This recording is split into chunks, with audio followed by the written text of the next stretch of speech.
there. Today I'm going to be showing you how I made my keyboard a very nice color.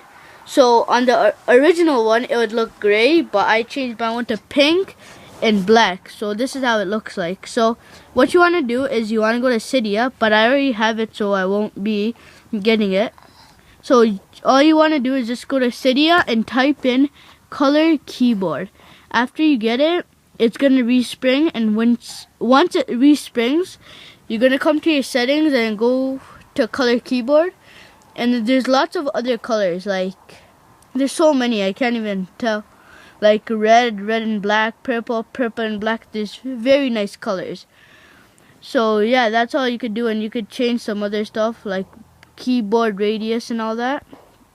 Yeah, and like you could enable it and disable it. And yeah, that's it for today. If you enjoyed this video, please rate, comment, sub.